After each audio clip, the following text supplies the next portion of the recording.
Welcome to the deep dive. Today, we're taking a plunge into Catalan wines. That's great. Yeah, we've gathered quite a bit of material on this, looking at what makes this part of Spain, tick when it comes to wine. It's a fascinating region. It really seems so. Yeah. Our mission really is to unpack the key stuff, the history, the place, the grapes, so you walk away with, hopefully, a clearer picture and maybe some aha moments. Definitely. And Catalonia is, well, it's a brilliant case study, isn't it? How history, the land itself, and just people's ingenuity shaped the wine over, well, centuries. So let's get into that history. It goes way, way back, apparently. Phoenicians, Greeks. But the Romans really kicked things up a notch. It really did. I mean, the Greeks and Phoenicians might have started it, but the Romans, they established Catalonia as a serious wine exporter. Exporter, that Oh, early. yeah, that's the key thing. It wasn't just local drinking. They saw the potential. The quality was there even then, enough to ship it out across the empire. It laid a real commercial foundation. Huh. Okay. Let me jump forward a bit. Middle Ages, Yeah. empires come and go, but the monasteries kind of kept the flame alive, Absolutely. You can almost think of them as, like, the guardians of viticulture during that time. keeping the skills going. Exactly. And more than just keeping them going, the Benedictines, Cistercians, Yeah. they were meticulous. They experimented, kept records, especially in places like Priorat. They were really developing the understanding of specific sites of terroir. So they weren't just praying, they were pruning. Pretty much. They played a crucial role in refining techniques. Okay, fast forward again. 18th, 19th centuries. Things expand. And this is where Cava comes in. Right. Demand grows, both inside Spain and internationally. And yeah, Cava emerges. Some smart Catalan producers saw what was happening with champagne. Ah, the French connection. Well, inspiration, maybe. But crucially, they didn't just copy it. They adapted the method using their own local grapes. Zurlo, Macabeo, Peralata. So they made it their own thing. Precisely. That's why Cava has its own unique character. It wasn't just champagne made somewhere else. Got it. But then, disaster strikes. Mm-hmm. Phylloxera, late 19th century. Oh. That sounds bad. It was catastrophic. A near total wipeout. Vineyards across Europe, including Catalonia, were just decimated by this tiny aphid. So what's the main takeaway from that, besides, disaster? Resilience, really, and forced transformation. They had to replant using American rootstocks that were resistant. Right. But that wasn't just hitting reset. It was a chance to rethink everything. Vineyard layouts, which grapes to plant where. Mhm. It kind of paved the way for a more modern, quality-focused approach eventually. A painful, fresh start, almost. You could say that. And it leads into the 20th century, where we see things like the DOs being set up, the denominations of origin. Protecting quality in place, right? Exactly. Defining regions, setting standards. And this is also when Priorat starts to gain attention, serious attention, for its high-quality reds. Priorat. We'll definitely come back to that. Oh, yeah. It's a key story. Shows how a place with unique conditions, that slate soil, combined with real ambition, could make world-class wines. So, quite a journey from ancient times to modern recognition. How does Catalonia today sort of juggle that history with being innovative? It's actually one of the most compelling things about the region. They manage this balance really well. How so? Well, you still see traditions that are centuries old, like those terraced vineyards carved into steep hills. That's generations of knowing the land. And the knowledge of the local grapes, Garnacha, Cariñena, Xarello, that's deeply embedded. Pass down knowledge. Definitely. But at the same time, they're really open to innovation. They're using precision viticulture, drones, sensors. Seriously, drones. Oh, yeah. To monitor vineyards block by block, sometimes vine by vine, allows for super targeted watering, treatments, very sustainable. Wow. And in the winery, too, modern tech like temperature-controlled tanks, better presses, it all helps ensure quality and consistency. So it's not like old versus new. Not at all. It's more like using the best of both. Understand that tradition gives you uniqueness, but innovation keeps you competitive and helps push quality higher. Makes sense. Plus, there's this growing interest in rediscovering older, almost lost local grape varieties, and a big push towards sustainability, organic, biodynamic farming is really taking hold. So respecting the past, but definitely looking forward. Mm-hmm. Now, we also have some insights here from a sommelier's perspective. How does someone in that role view Catalonia? For a sommelier, Catalonia is A gold mine, really. It's seen as incredibly diverse, complex, a mosaic of different terroir. Mosaic, I like that. Yeah, each little piece capable of producing something unique. The sommelier perspective really highlights that innovative streak we talked about, but also how it respects those deep traditions. They see both sides. So they appreciate that blend too. Absolutely. And they really focus on the geography, being squeezed between the Mediterranean Sea and the Pyrenees Mountains. Right, that must create variety. Exactly. It creates a whole spectrum of microclimates. So you can get these bright, zesty whites and sparklings near the coast, and then these really deep, concentrated reds further inland or higher up. So lots of options for pairing and recommending. A huge range. It makes it a really exciting region for anyone recommending wines. Okay, so it's definitely not monolithic. Let's zoom in on these different regions, this mosaic. Penedes, we know it for Cava, but what else? Yeah, Penedes is Cava HQ, no doubt. But don't overlook its still wines. They make some excellent whites and reds there, too. Using the Cava grapes. Sometimes, yeah. Really interesting still wines from Malolilo, Macabeu, but also international grapes like Chardonnay or Cabernet Sauvignon. The region's quite varied internally, different altitudes and soils, so it can support a lot of styles. Okay. Then Priorat, the one that gets a lot of buzz. Powerful reds. What's the secret sauce?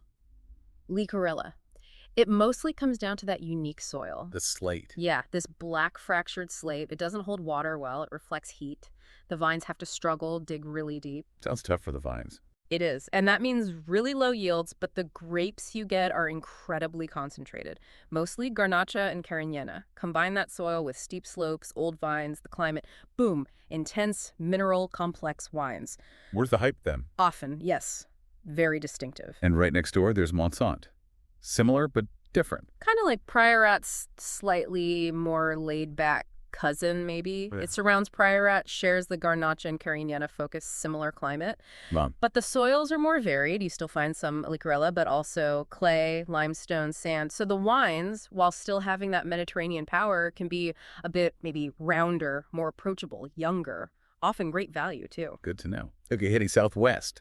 Terra Alta, the capital of Garnacha Blanca. That's what they call it. And they do it really well. It's a bit drier there, more continental climate influence. And that's good for Garnacha Blanca. Seems to be perfect for it. The wines are usually quite full-bodied, aromatic, lots of character, stone of fruit, herbs, sometimes a nice sort of phenolic texture.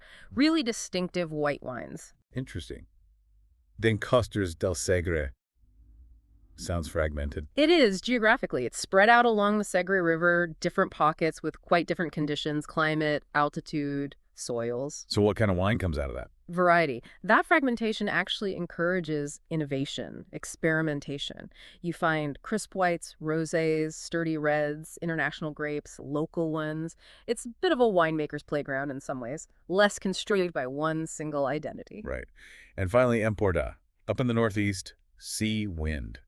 Yeah, close to the French border, right on the coast. Big influence from the Mediterranean, and also that famous wind, the Tramontana. Good or bad, the wind. Mostly good for the grapes. It's strong and dry, help keep the vineyards healthy, less disease pressure. Ah, and the wines. A real mix again. Nice rosés, reds often based on Garnacha and Carignana, some interesting whites, and they have a tradition of sweet wines too, often quite rich, oxidative style sometimes, very Mediterranean feel. Wow. Okay, that's a lot of diversity in one corner of Spain. Yeah.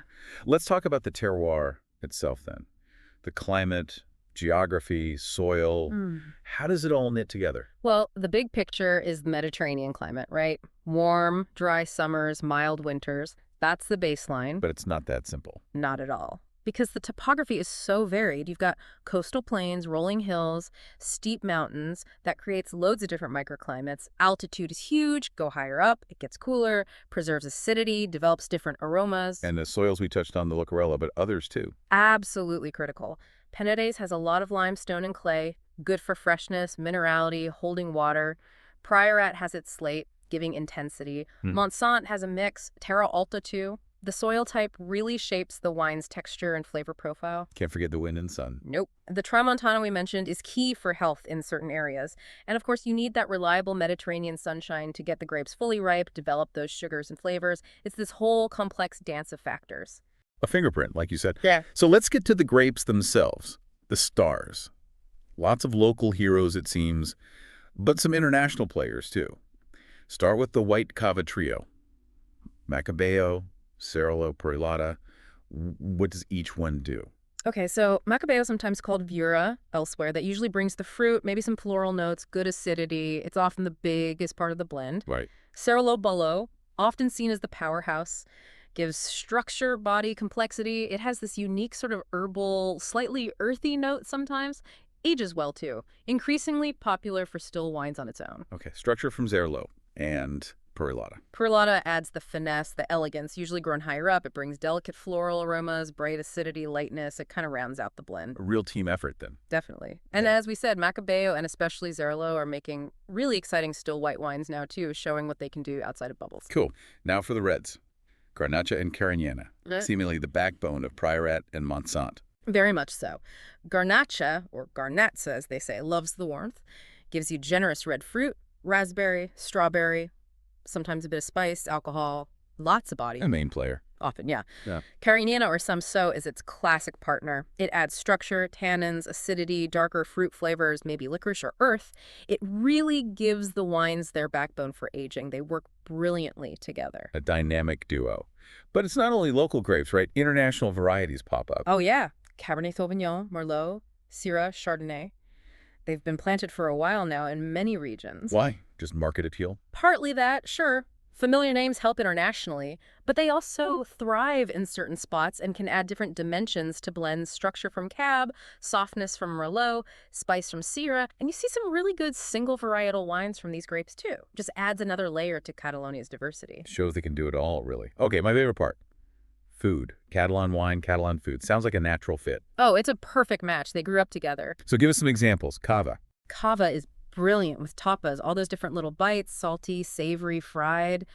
The acidity and bubbles just cut through everything. Perfect start. Okay, makes sense. Whites. Fresh, crisp whites, maybe a Zerolo or a Garnacha Blanca, fantastic with seafood.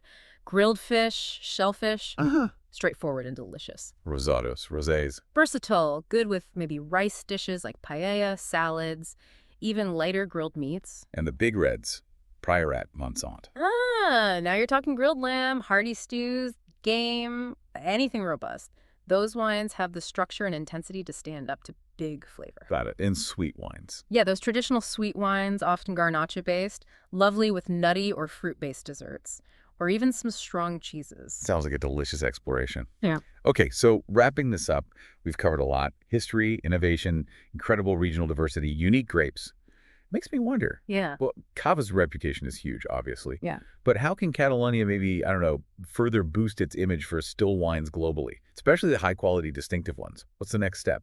That's the big question, isn't it? And I think the potential is enormous. They have all the pieces. So how do they leverage them? I think it's about doubling down on what makes them unique, really telling the stories of those specific subregions, those unique terroirs like Licorella, but also the limestone, the high-altitude sites. Digging deeper into the mosaic. Exactly. And championing those indigenous grapes, not just Garnacha and Carignana, but Xarel-lo as a serious still wine.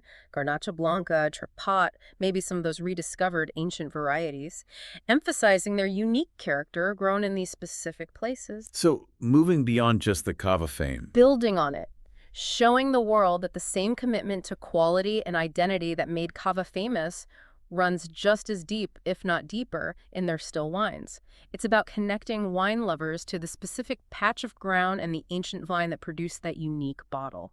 That's a powerful story. A story still unfolding, it seems. Lots to think about and definitely lots to taste. Absolutely, a region well worth exploring further.